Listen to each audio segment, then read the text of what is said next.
Assalamualaikum warahmatullahi wabarakatuh. Perkenalkan, nama saya Lutfia Ainur Rahma dengan NIM 07041182227030 dari jurusan Ilmu Hubungan Internasional. Video ini saya buat untuk memenuhi tugas mata kuliah Strategi Keamanan Indonesia yang dibimbing oleh Ibu Yuni Permatasari. Pada kesempatan kali ini, saya akan membahas tentang Bapak M. Kodari sebagai Kepala Staf Kepresidenan dalam Kabinet Merah Putih. Muhammad Kodari lahir pada tahun 1973 di Palembang. Beliau dikenal luas sebagai seorang pengamat politik yang cukup berpengaruh di Indonesia, sekaligus pendiri lembaga survei Indobarometer.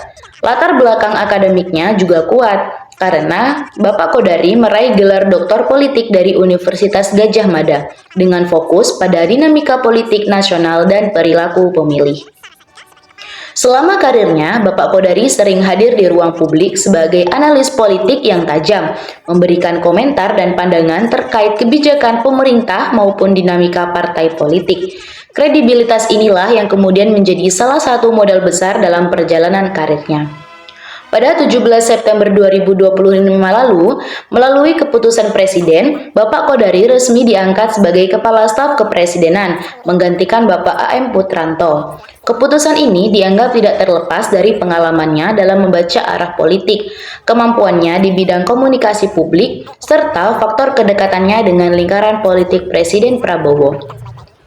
Sebagai Kepala Staf Kepresidenan, Bapak Kodari memegang peran penting, yakni mengendalikan program-program prioritas pemerintah, melakukan monitoring serta evaluasi kebijakan, dan yang tak kalah penting memperkuat komunikasi pemerintah dengan masyarakat.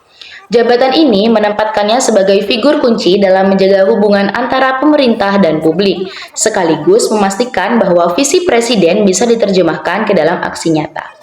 Namun, jabatan ini tetap tergolong rentan terhadap reshuffle, sebab dinamika politik Indonesia sangat cepat berubah.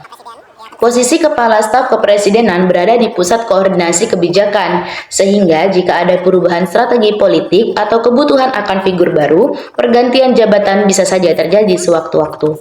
Menurut saya, pengangkatan Bapak Kodari merupakan sebuah langkah strategis dari Presiden Prabowo untuk memperkuat komunikasi politik pemerintah sekaligus menjaga stabilitas narasi di ruang publik.